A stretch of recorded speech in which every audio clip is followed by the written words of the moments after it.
원숭이도 나무에서 떨어질 때가 있다. 뭐 이런 속담이 있는데요. 오늘 본문에 나오는 다윗에게 어울리는 속담이 아닌가 싶습니다. 오늘 본문에 나오는 다윗은 아직 왕이 되기 전 광야 도피 생활을 하던 시절의 다윗인데요. 다윗이 여러분 누굽니까?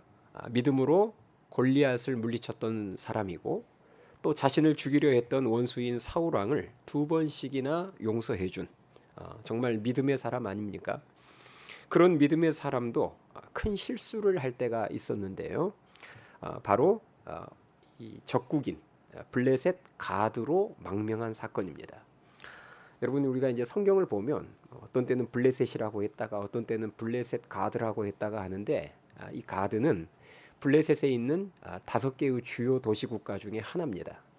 그래서 블레셋으로 망명했다는 말도 맞고 가드로 망명했다는 말도 맞습니다. 자, 사울 왕이 자신을 죽이려고 계속 추격하자 다윗은 하나님께 묻지도 않고 지극히 인간적인 생각으로 경솔한 결정을 내리는데요. 그것이 바로 적국인 가드로 망명의 계획이었습니다.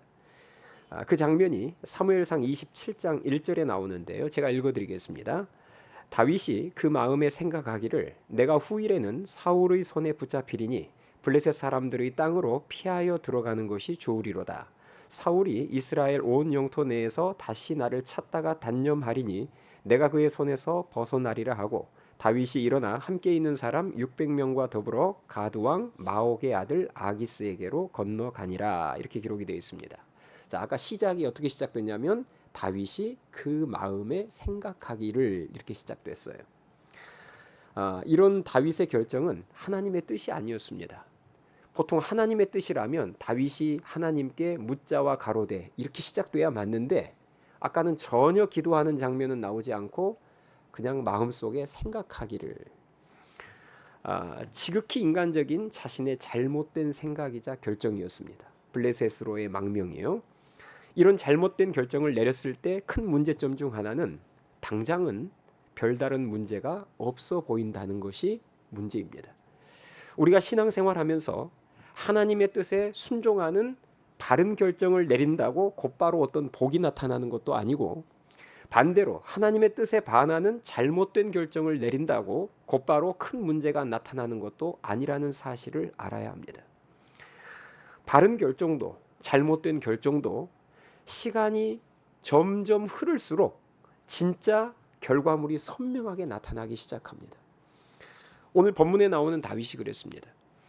적국인 블레셋 가드로 망명했을 때 당장은 더 편해졌어요. 사울 왕이 더 이상 다윗을 추격할 수 없었기 때문입니다. 그리고 아기스 왕의 용병으로 활동함으로 말미암아 다윗을 따르는 그 수많은 사람들, 남자 장정만 600명이었는데요. 그러니 뭐 여자들, 아이들까지 하면 얼마나 많은 수입니까? 도피 생활하면서 제일 문제가 됐던 게 이 많은 수를 몇 끼니마다 먹여야 되는데 아기스 용병으로 들어가자마자 이 식량 문제가 깔끔하게 해결되는 거예요. 이렇듯 블레셋으로의 망명은 다윗의 입장에서 볼 때 당장은 잘한 결정, 괜찮은 결정처럼 여겨졌습니다. 그러나 시간이 흐를수록 문제가 드러나기 시작했어요. 아기스 왕에게 신임을 받기 위해서 거짓 보고를 계속해서 해야 했습니다. 급기야 자신의 조국인 이스라엘과 블레셋 간의 전쟁이 터졌을 때 어느 편에도 설 수 없는 그런 큰 위기를 만나기도 했습니다. 다행히 하나님께서 극적으로 피할 길을 내어주심으로 이스라엘과의 전쟁을 피하고 가슴을 쓸어내리며 이제 다시 집이 있는 시글락으로 돌아왔는데요. 더 큰 문제가 다윗을 기다리고 있었습니다. 그게 어떤 문제였느냐? 다윗과 남자들이 전쟁을 위해서 잠시 집을 비웠던 사이에 아말렉 족속이 쳐들어와서 부녀자들을 다 잡아가고 이 시글락 성읍을 다 불태워버린 거예요. 이게 이제 오늘 본문 말씀의 상황입니다. 이때의 처참한 상황이 오늘 본문 3절 4절에 나와 있는데요. 자, 오늘 본문 3절 4절을 보겠습니다. 조금 앞쪽으로 가셔서 3절 4절. 자, 3절 4절 제가 읽겠습니다. 다윗과 그의 사람들이 성읍에 이르러 본즉 성읍이 불탔고 자기들의 아내와 자녀들이 사로잡혔는지라 다윗과 그와 함께한 백성이 울 기력이 없도록 소리를 높여 울었더라. 이렇게 기록이 되어 있습니다. 자, 이처럼 사랑하는 가족도 재산도 집도 다 잃어버린 상황에서 사람들이 더 이상 소리가 나지 않을 정도로, 소리낼 기력이 없을 정도로 남자들이 대성통곡을 했다고 방금 기록되어 있었죠. 그런데 지금 이런 상황 자체가 사실 리더인 다윗의 입장에서는 너무 슬프고 그리고 두려운 상황인데, 다윗을 더욱더 두렵게 만들었던 것은 바로 지금까지 다윗을 따르던 그 600명의 남자 장정들이 갑자기 태도를 바꿔서 모든 책임을 지도자인 다윗에게 물으며 돌을 들어서 다윗을 치려고 했다는 것입니다. 불과 3, 4일 전에 조국인 이스라엘과 전쟁을 해야 할 상황도 사실 다윗에게 큰 위기였어요. 맞죠? 블레셋으로 망명을 했기 때문에 조국인 이스라엘과 전쟁을 할 뻔했습니다. 그것도 큰 위기였지만, 그러나 지금 그 위기를 하나님의 극적인 은혜로 막 모면하자마자 더 큰 위기를 만난 거예요. 가족과 재산 다 잃고 자기를 따르던 자들도 지금 이제 돌을 들어서 자기를 쳐 죽이려고 하는, 그야말로 다윗은 지금 인생에 있어서 최대의 위기를 만난 겁니다. 그 위기의 상황이 오늘 본문 6절에 나와 있는데요. 자, 6절 말씀 보세요. 자, 6절에 보시면 백성들이 자녀들 때문에 마음이 슬퍼서 다윗을 돌로 치자 하니, 이렇게 나와 있습니다. 자, 이와 같은 인생 최고의 위기를 다윗이 이제 앞으로 어떻게 풀어가느냐, 이것이 오늘 우리가 살펴볼 주된 내용인데요. 다윗은 가장 먼저 기도합니다. 더 정확하게 말하자면 기도를 통해서 하나님께 묻습니다. 왜냐? 이 모든 문제의 시작이 어디서부터 시작이 됐죠? 기도로 하나님께 묻지 않고 자기 마음대로 결정했기 때문에 지금 이 상황까지 온 거 아니에요. 그래서 다윗은 이 위기, 이 상황을 극복하기 위해서 다시 원점으로 돌아간 거예요. 내가 결국 하나님께 묻지 않고 내 마음대로, 내 생각대로 하다 보니까 지금 여기까지, 이 지경까지 이르렀는데, 그러면 다시 원점으로 돌아가서 하나님께 물어야 되겠다. 그래서 기도로 하나님께 묻기 시작한 것입니다. 오늘 본문 8절 말씀을 보세요. 8절 같이 읽겠습니다. 8절 시작. 다윗이 여호와께 묻자와 이르되 내가 이 군대를 추격하면 따라잡겠나이까 하니 여호와께서 그에게 대답하시되 그를 쫓아가라. 내가 반드시 따라잡고 도로 찾으리라. 아멘. 이처럼 하나님께서는 지금이라도 쫓아가면 아말렉을 뭐 할 수 있다고요? 잡을 수 있고 잃었던 것들을 되찾을 수 있다고 답해 주셨습니다. 자, 우리가 이런 다윗의 모습을 통해서 얻을 수 있는 교훈이 있는데요. 그것은 우리 인생의 많은 문제가 하나님께 신중히 묻지 않고 자기 마음대로 결정한 것에서부터 시작된다는 것과, 또 하나, 대부분의 회복은 지금부터라도 하나님께 다시 겸손히 기도로 묻고 하나님의 말씀에 또 성령님의 주시는 감동에 순종하기 시작될 때부터 회복이 시작된다는 사실입니다. 아멘이 되십니까? 네, 정말 그래요.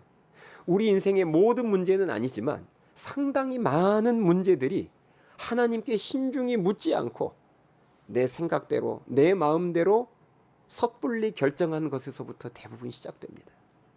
그러나 나중에라도 회복을 원한다면 그때도 늦지 않았다는 거죠. 그때부터라도 기도하고 그리고 하나님의 말씀대로 순종하면 거기서부터 회복의 역사로 바뀌기 시작한다는 것입니다. 사실 지금 상황만 놓고 보면 다윗의 입장에서는 약간 늦어버린 것 같은 그런 느낌이 드는 상황이에요. 왜냐하면 성읍은 다 불탔고 가족들은 다 납치되어서 사라져버렸고 다윗을 따르던 남자들은 다윗에게 책임을 물으며 등을 돌리기 시작했으니 다윗의 입장에서 보면 너무 늦어버린 것 같은데, 그때라도 다윗이 하나님께 기도하기 시작하자 문제가 하나씩 풀리기 시작했음을 믿으실 수 있기 바랍니다. 여러분, 그렇습니다. 어떤 상황에서도 내가 하나님께 기도할 수 있다면 끝은 아닙니다. 기도를 통해서 하나님이 돕기 시작하시면 어떤 상황에서도 회복이 가능하고 역전이 가능함을 믿으실 수 있기 바랍니다. 본문으로 다시 돌아가서요. 다윗은 하나님께 확답을 받았습니다. 지금이라도 추격하면 가족들을 납치해간 아말렉 군대에 따라잡을 수 있다는, 그리고 되찾을 수 있다는 확답을 받았어요. 그러자 다윗은 곧바로 추격을 시작하는데요. 아말렉 군대를 추격할 때 가장 문제가 되는 게 무엇이겠습니까? 아말렉 군대가 어디로 갔을까? 그리고 지금 어디에 있을까? 이게 지금 가장 큰 문제겠죠. 하나님께서 그것은 알려주지 않으셨거든요. 추격하면 따라잡을 수 있다 이렇게만 알려주셨지, 예, 추격하면 따라잡고 되찾을 수 있다 이것만 알려주셨지, 지금 어느 방향으로 갔고 어디에 주둔해 있다 이건 하나님께서 안 가르쳐 주셨어요. 그러니 다윗의 입장에서는 사실 추격은 해야 되는데 어디로 갈지가 막막한 상황입니다. 그러나 인질 구출을 할 때 가장 중요한 게 뭐예요? 시간과의 싸움입니다. 골든 타임을 놓치면 안 돼요. 머뭇거릴 시간이 없는 거죠. 그래서 무조건 군사 600명을 이끌고 다윗이 무조건 길을 떠납니다. 다윗과 600명이 시글락 남서쪽에 있는 부솔 시내로 내려갔는데요. 거기서 지친 사람들이 나온 것입니다. 부솔 시내에서. 그러니까 아벡에서부터 행군을 하기 시작해서 시글락을 거쳐서 부솔 시내까지 약 3, 4일간을 쉬지 않고 계속해서 행군하다 보니까 지금 지치거나 아픈 사람이 부솔 시내에 이르러서 속출한 거예요. 더 이상 행군을 하기 힘든 사람이 몇 명이 나왔느냐? 무려 200명이나 나왔습니다. 지금 600명이 움직이는데 3분의 1이 퍼져버린 거예요. 더 이상 못 가겠다는 거죠. 이 200명 때문에 추격 속도가 떨어지는 상황입니다. 그러나 전력의 3분의 1을 이 시점에서 포기한다는 것도 다윗 입장에서는 쉽지 않은 결정입니다. 그럼에도 불구하고 다윗은 200명을 부솔 시내에 잔류하게 하는 결정을 내리고요. 그리고 나머지 400명만을 데리고 다시 추격하기 시작하는데, 그 추격하는 도중에 들판에서 한 애굽 소년을 만나게 됩니다. 이 애굽 소년과의 만남이 저와 여러분들이 방금 읽었던 본문 말씀의 내용이에요. 이 애굽 소년은 3일 동안이나 굶어서 완전히 탈진해 있는 그런 아주 심각한 상태였습니다.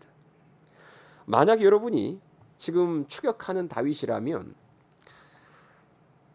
지금 이 상황 속에서 지금 3일이나 굶어서 완전 탈진해 있는 그 애굽 소년 한 명을 들판에서 발견했을 때, 여러분이 만약에 다윗이라면 애굽 소년을 정성껏 돌봐주겠습니까? 아니면 지금은 한시가 급한 비상 상황이니 못 본 척하고 서둘러 추격하겠습니까?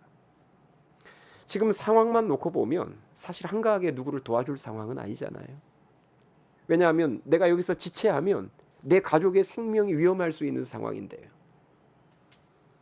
그러니 이게 쉽지 않은 결정이죠. 가족들을 생각하자면 못 본 채하고 지금 빨리 1분 1초를 다투어서 빨리 찾아야 아말렉 족속을 찾아내야 되고, 그런데 지금 한 사람은 3일째 굶어가지고 탈진해서 쓰러져 있고 들판에. 그런데 이때 다윗의 군사들이 그 애굽 소년을요 정성껏 돌봐줍니다. 자, 오늘 본문 11절 12절 말씀인데요. 한번 보세요. 참 아름다운 장면입니다. 11절 12절. 11절 보세요. 한번 같이 읽어볼까요? 11절과 12절 시작.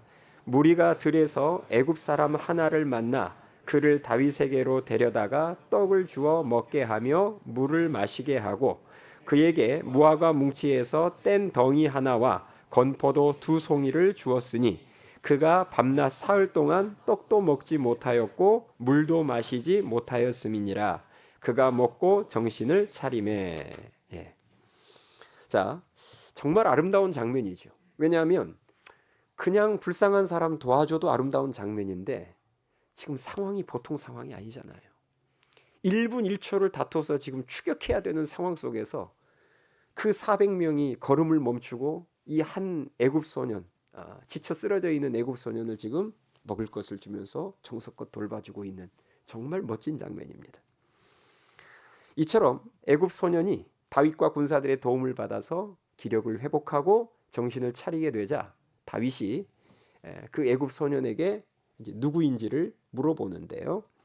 그 애굽 소녀는 바로 이스라엘의 부녀자들을 납치한 아말렉 사람의 종이었습니다. 그런데 이 종이 병들어서 쓰러지자 그 주인이 들에 버려두고 떠나버린 거예요. 이 사실을 알게 된 다윗은 그 애굽 소년에게 지금 아말렉 군대가 어디 있는지, 그곳으로 우리를 인도해 줄 수 있느냐, 이렇게 물었고요. 그 소년은 흔쾌히 인도를 해 주었습니다. 그래서 결국 이 애굽 소년의 안내를 받아서 아말렉 군대가 있는 곳을 찾아냅니다. 그리고 다윗은 승리에 취해 있던 아말렉 군대를 급습해서 큰 승리를 거두고 잃었던 가족과 재산 모두를 하나도 잃지 않고 찾게 되는 놀라운 역사를 경험합니다. 자, 그 장면이 오늘 본문 16절에서부터 나오는데요. 16절 보세요. 자, 16절 제가 읽겠습니다. 16절부터 그가 다윗을 인도하여 내려가니 그들이 온 땅에 편만하여 블레셋 사람들의 땅과 유다 땅에서 크게 약탈하였으므로 말미암아 먹고 마시며 춤추는지라. 다윗이 새벽부터 이튿날 저물 때까지 그들을 치매 낙타를 타고 도망한 소년 400명 외에는 피한 사람이 없었더라. 다윗이 아말렉 사람들이 빼앗아 갔던 모든 것을 도로 찾고 그의 두 아내를 구원하였고 그들이 약탈하였던 것 곧 무리의 자녀들이나 빼앗겼던 것은 크고 작은 것을 막론하고 아무것도 잃은 것이 없이 모두 다윗이 도로 찾아왔고, 이렇게 기록이 되어 있습니다. 자, 여러분이 방금 보신 것처럼 이것은 완전한 승리이자 완전한 회복의 모습입니다. 방금 오늘 본문에 나오잖아요. 하나도 잃은 것이 없이 모두 도로 다 찾아왔다. 이것이 하나님이 주신 승리와 회복의 역사임을 믿습니다. 우리가 이 사건을 통해서 하나님께서 일하시는 방식을 알 수 있는데요. 하나님께서는 다윗이 위기 상황을 탈출할 수 있는 그 결정적인 키를 어디에 숨겨두셨느냐? 바로 도움이 필요한 불쌍한 애굽 소년에게 숨겨두셨습니다. 도움이 필요한 이웃에게 그 지금 위기를 탈출할 수 있는 결정적인 마스터 키를 도움이 필요한 이웃에게 숨겨두셨어요. 다윗의 입장에서 지금 사실 이 위기 극복을 위해서 다윗의 입장에서 가장 필요했던 것은 뭐냐면 적들의 위치였습니다. 아말렉 족속이 지금 어디 있느냐, 위치. 그 위치에 대한 정보였는데 바로 그 정보가, 그 지도가 내가 도와야 될 불쌍한 이웃에게 있었다는 것입니다. 만일 다윗과 군사들이 들에 쓰러져 있는 애굽 소년을 보고도 우리가 지금 한가하게 노숙자 돌볼 때가 아니다 하면서 만약에 외면하고 가버렸다면 그 큰 위기에서 그렇게 빠른 시간 안에 쉽게 탈출하지 못했을 겁니다. 우리는 지금으로부터 5년 전 코로나라는 큰 위기를 만났었습니다. 그 큰 위기 앞에서 우리 교회가 힘썼던 것 두 가지가 있었어요. 첫 번째는 기도였습니다. 이것은 제가 여러분들에게 몇 번 거듭해서 말씀을 드렸었죠. 코로나 유행이 시작되면서부터 우리 교회가 특별 기도에도 훨씬 더 많이 했고, 아무튼 어떻게 해서든지 기도를 더 많이 하려고 몸부림을 쳤습니다. 그리고 두 번째로 힘썼던 것이 코로나 때 기도 말고 또 두 번째로 힘썼던 것이 바로 선행이었습니다. 코로나 유행으로 인해서 사실 우리 교회도 재정적으로 더 어려워졌었지만 그럼에도 불구하고 우리보다 더 어려운 곳을 돕고자 코로나 특별 구제연금을 참 많이 했습니다. 이것도 제가 여러분들한테 몇 번 말씀드린 것 같아요. 코로나 유행 이전보다 코로나가 시작되면서부터 우리가 훨씬 더 많은 구제비를, 선교비를 지출했습니다. 코로나 유행으로 힘든 개척교회를 향해서 또 후원하고 있는 교회들을 향해서 선교지를 향해서 계속해서 특별 구제연금을 보냈습니다. 그러자 어떤 일이 일어났느냐? 하나님께서 그것들을 갚아주셨는데요. 우리보다 더 어려운 곳으로 흘려보낸 그 물질만 손해보지 않게 채워주신 것이 아니라 거기에다가 천국 이자까지 얹어서 우리에게 갚아주셨는데 그 천국 이자가 뭔 줄 아세요? 이곳 본당입니다. 사실 코로나 유행 직전까지만 해도 우리 교회의 최대의 문제는 비좁은 예배당이었어요. 생각나세요? 2019년까지 코로나 유행이 터지기 직전에 우리 교회의 최대의 문제, 최대의 기도 제목은 비좁은 예배당이었습니다. 코로나 유행 전에 우리가 주일 밤 예배 어떻게 드렸는지 생각나세요? 6년 전 일인데 코로나 전에 우리가 지금 주일 밤 예배를 어떻게 드렸는지 생각나세요? 옆에 미션홀에 한 100여 명 정도 들어갔고요. 그리고 나머지 성도들은 어디에서 예배 드렸느냐? 그레이스홀, 2층 비전홀, 다윗방에 이런 곳에 흩어져서 거기에서 모니터로 예배를 드렸습니다. 제가 그때 주일 예배의 모습이 생생해요. CCTV로 보면 아래에서 성도들이 그 앞에 화면 보면서 주일 밤 예배를 다 흩어져서 드렸어요. 그때 당시 비좁은 예배당이 최대의 문제였는데 해결의 방법이 솔직히 보이지 않았습니다. 왜냐하면 상가 교회다 보니까 이 상가 안에서 넓은 공간이 나와야 뭘 넓히든지 옮기든지 하는데 그런 공간이 나오질 않았어요. 그러다가 코로나 유행이 시작되면서 성도들이 예배당에 나올 수 없게 되자 문제 자체가 사라져 버렸습니다. 더 넓은 예배당이 이제 필요 없게 된 거예요. 성도들이 모이지를 못하니 더 넓은 예배당은커녕 지금 모이는 예배당도 필요가 없게 된 겁니다. 사실 이것이 더 큰 위기였죠. 코로나로 인해서 성도들이 이전처럼 모일 수 없고 교회 재정은 계속해서 줄어갈 때 오늘 본문에 나오는 다윗처럼 더 많이 기도하며 우리보다 더 어려운 것들을 더 많이 물질적으로 저희가 돕자 하나님께서는 이곳 본당이라는 천국 이자까지 얹어서 고스란히 우리들에게 갚아주셨음을 믿으실 수 있기 바랍니다. 우리 교회의 가장 큰 문제가 그렇게 해결된 거예요. 위기 속에서 기도하다가 위기 속에서 더 어려운 것을 나도 빠듯하지만 도울 때에 하나님께서 엄청난 이 천국 이자로 갚아주시면서 그렇게 우리의 문제가, 우리의 위기가, 우리의 문제가 해결됐습니다. 저는요, 이 말씀을 분명히 믿습니다. 모든 성경 말씀을 믿지만 이 말씀을 분명히 믿습니다. 우리 교회 구제 헌금 봉투에 적혀 있는 말씀이에요. 잠언 19장 17절 말씀. 가난한 자를 불쌍히 여기는 것은 여호와께 꾸어드리는 것이니 그의 선행을 그에게 갚아 주리라. 아멘. 저는 이 말씀을 분명히 믿습니다. 가난한 자를 불쌍히 여기는 것, 가난한 자를 돕는 것, 그것은 여호와께 뭐 하는 것과 같다고요? 꾸어드리는 거래요. 그의 선행을 그에게 갚아주시리라. 여러분, 하나님이 갚아주시면요, 천국 이자는 어마무시합니다.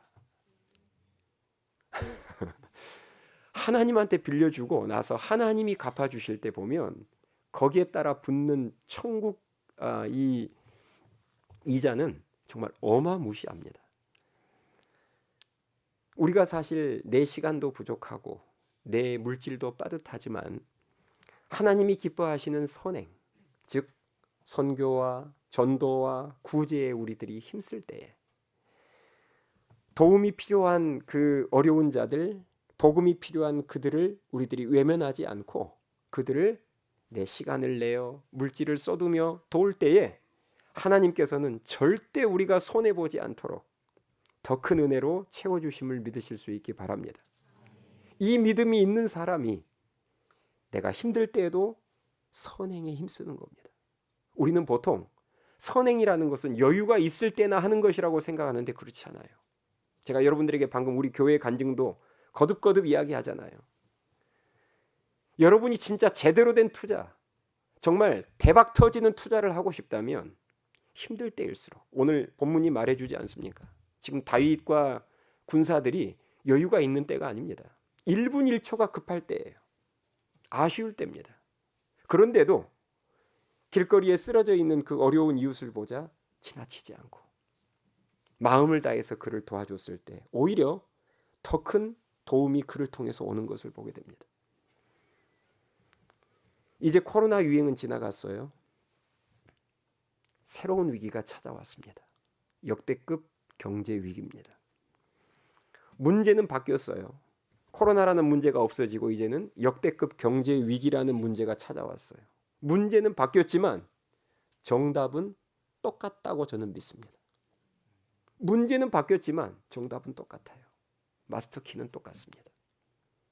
다윗이 그랬던 것처럼 다시 이 위기 앞에서 우리가 기도하기 시작하고, 그리고 하나님이 기뻐하시는 선행에 최선을 다할 때 하나님께서는 그 기도와 선행을 통해 놀라운 역사를 일으키사 우리의 위기를 극복하게 하시며 그 위기 가운데 더 큰 승리의 역사를 우리들에게 주실 줄 믿습니다. 저는 바라기는 인생을 살면서 우리가 만나는 다양한 그 위기 가운데 오늘 본문에 나오는 이 다윗과 군사들의 모습을 저와 여러분들이 잊지 않았으면 좋겠어요. 어떤 위기라도 오늘 본문에 나오는 다윗처럼 다시 하나님 앞에 기도하기 시작하고, 어려운 이웃들을 외면하지 않고 돕는 선행에, 나도 지금 사실 힘들지만 그럼에도 불구하고 하나님이 기뻐하시는 선행의 힘쓰므로 말미암아 하나님께 나의 시간을, 나의 물질을 꾸어드리기 시작하면 하나님께서는 그것을 통해 큰 회복의 은혜를 허락하시는 하나님이신 것을 여러분들이 믿으시고 그것을 풍성하게 경험할 수 있게 되기를 주님의 이름으로 축원합니다. 찬양하시겠습니다.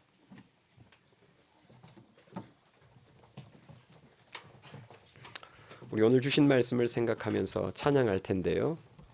오늘 시글락에서 인생 최대의 위기를 만난 그 다윗, 이제 성읍은 다 불타버리고 가족들을 다 잃어버리고 재산도 다 잃어버리고 자기를 따르는 600명도 돌을 들어서 자기를 치려고 했던 그 절체절명의 위기의 상황 속에서 서 있는 그 다윗, 그 다윗에게 제가 만약에 찬양을 하나 추천해 주고 싶다면 생각하다가 제가 이 곡을 선곡했습니다.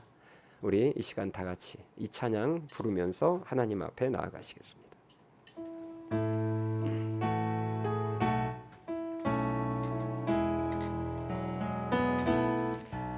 주 선한 능력으로 안으시네,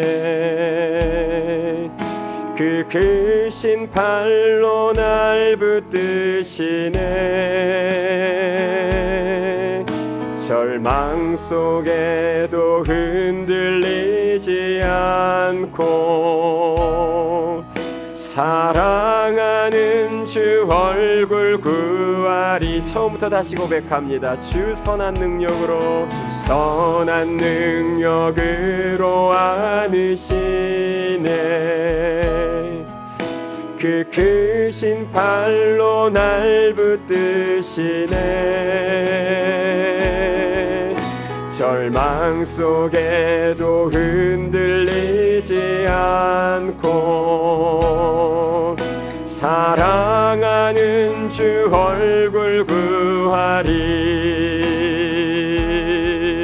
선한 능력으로 일어서리, 주만 의지하리. 믿음으로 우리 고대 안에 주 오실 그날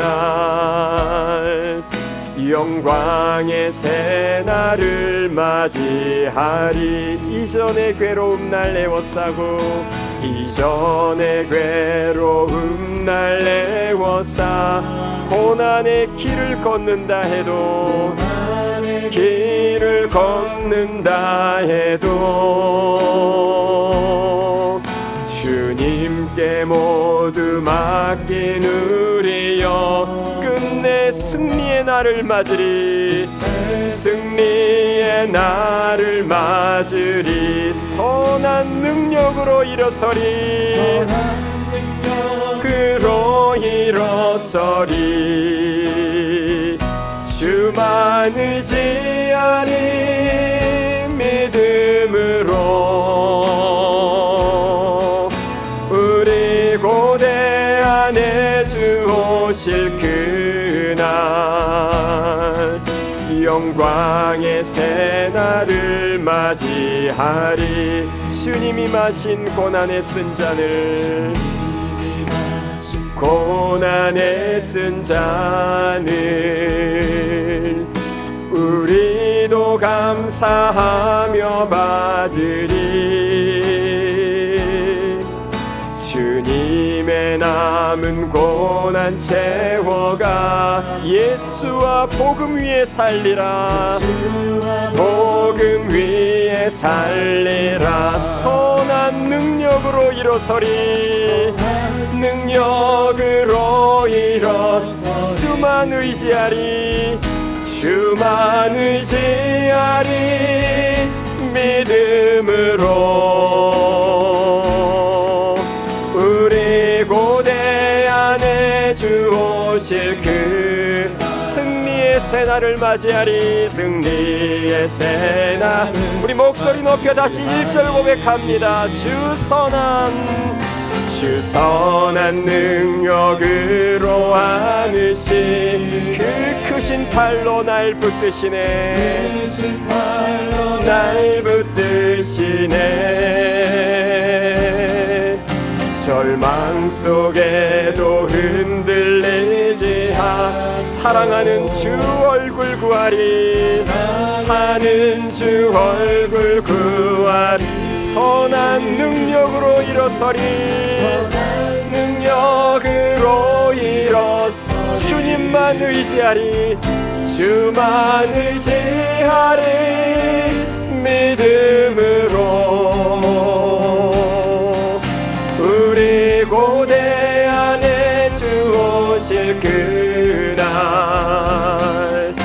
영광의 새날을 맞이하리. 주님이 마신 고난의 쓴 잔을 주님이 마신 고난의 쓴 잔 우리도 감사하며 받으리. 우리도 감사하며 받으리. 주님의 남은 고난 채워가며 예수와 복음 위에 살리라. 복음 위에 살리라. 선한 능력으로 일어서리. 주만 의지하리. 믿음으로 우리 고대 안에 주 오실 그 승리의 새날을 맞이하리. 이의 새날을 맞이 선한 능력으로 일어서리. 선한 능력으로 주님만 의지하리. 주만 의지하리. 믿음으로 우리 고대 안에 주 오실 그날 승리의 새날을 맞이하리. 우리 여러분 이 시간 기도합시다.